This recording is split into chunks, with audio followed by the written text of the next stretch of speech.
Hello friends, அனைவருக்கும் பணிவான வணக்கங்கள். OMS காயின் யூடியூப் சேனல் உங்களை அன்புடன் வரவேற்கிறது. ஃப்ரெண்ட்ஸ், எனக்கு சொல்ல போகிறது ₹5 காயினு, நிக்கல் பிரான்ஸ் காயினு, கமோமரடி காயின். இதோட எடைன்னு சொல்லும்போது உங்களுக்கு 6 கிராம் எடை உள்ள நாணயம். இதோட அளவு 23 mm இருக்கும் ஃப்ரெண்ட்ஸ். இது சுற்று வட்டாரத்தில் உங்களுக்கு ரவுண்ட் ஷேப் உங்களுக்கு ரேடியட் எட்ஜ் கொடுத்துருப்பாங்க ஃப்ரெண்ட்ஸ். ஓகேவா? இந்த நாணயம் இவருடைய பேர் உங்களுக்கு ரவீந்திரநாத் தாக்கூர். ஏன்னா இவருடைய பேர் அச்சடிக்கப்பட்டது 1861 2011 வரைக்கும் இந்த நாணயத்தை அச்சடிச்சிருக்காங்க ஃப்ரெண்ட்ஸ். இந்த நாணயத்தில் உங்களுக்கு 4 ஊரில் கொடுத்து அச்சடிச்சிருக்காங்க.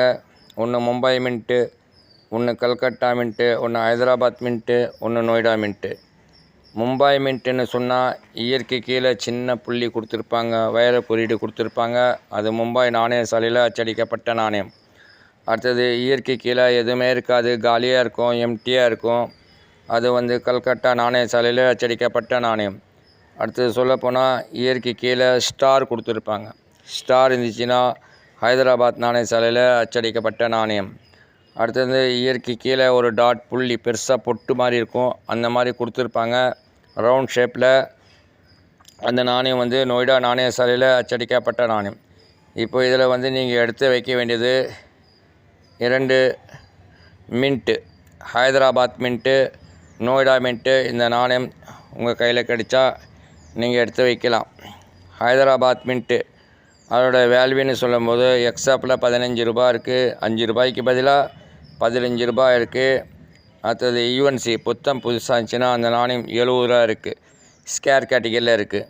அடுத்தது நொய்டா மின்ட்டு, அந்த நாணயத்தை எடுத்து வைக்கலாம்.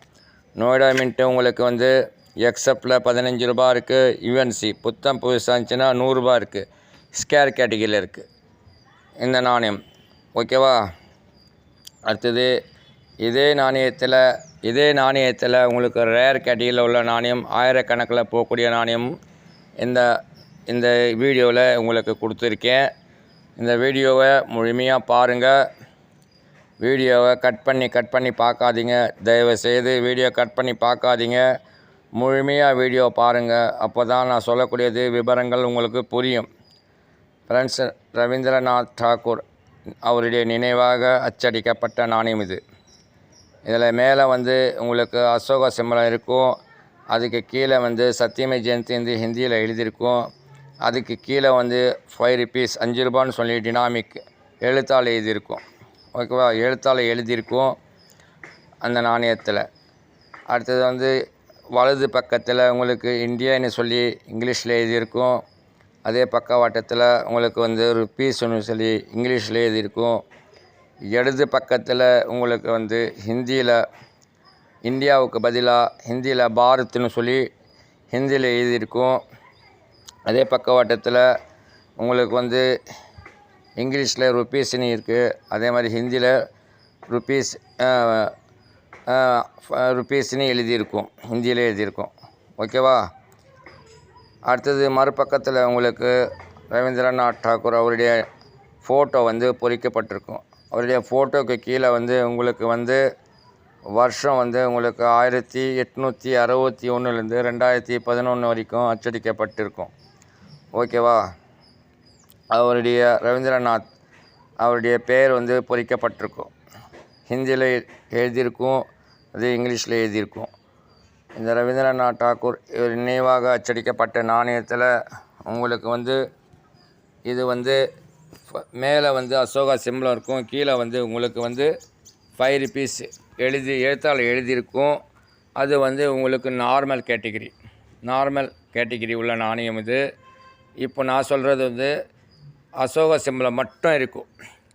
அந்த ₹5ன்னு எழுத்தால் எழுதியிருக்க அது இருக்காது, வெறும் அசோகா சிம்பலம் மட்டும் இருக்கும்.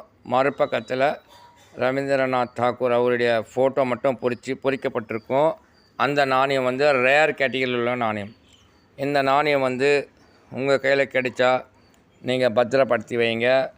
இந்த நாணயம் வந்து நாள்பட உங்களுக்கு ரேர் ஆகிறதுக்கு வாய்ப்பு இருக்குது. ஃப்ரெண்ட்ஸ், வீடியோ வந்து பிடிச்சிருந்துச்சின்னா லைக் பண்ணுங்கள், தயவுசெய்து லைக் பண்ணுங்கள், சப்ஸ்கிரைப் பண்ணுங்கள், ஷேர் பண்ணுங்கள், கமெண்ட் பண்ணுங்கள், பெல் பட்டனை அழுத்துங்க. நான் போடுற வீடியோ உங்களுக்கு நோட்டிஃபிகேஷன் கிடைக்கும் ஃப்ரெண்ட்ஸ். ஓகேவா? இதில் நான் உடனே சில நம்பர்கள் உங்களுக்கு அடுத்த வீடியோவில் கொடுக்குறேன்.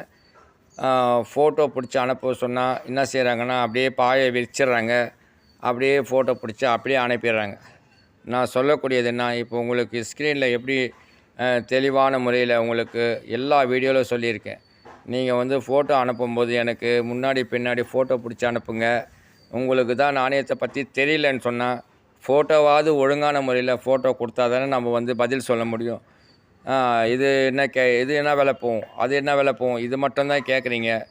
நாணயத்துடைய தன்மையை புரிஞ்சுக்குங்க, நாணயத்தை பற்றி நிறைய தெரிஞ்சுக்குங்க. நாணயத்தை பற்றி தெரிஞ்சுக்கிட்டு நம்ம ஒரு நாணய கலெக்டர்ஸ் ஆகலாம். கண்டிப்பாக நாணய பற்றி தெரிஞ்சுக்கிங்க. இதில் என்ன மெட்டல் அப்படின்றது தெரிஞ்சுக்கிங்க. ஒரு நாணயத்தை உங்கள் கையில் கிடைக்கும்போது முன்னாடி பாருங்கள், பின்னாடி பாருங்கள், அடுத்தது ரவுண்ட் ஷேப்பில் சுற்றி பாருங்கள்.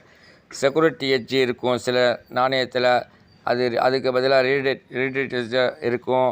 அந்த மாதிரி நிறைய விஷயங்கள் இருக்குது. வீடியோ பார்த்ததற்கு மிக்க நன்றி. வாழ்க வளமுடன். நன்றி, வணக்கம்.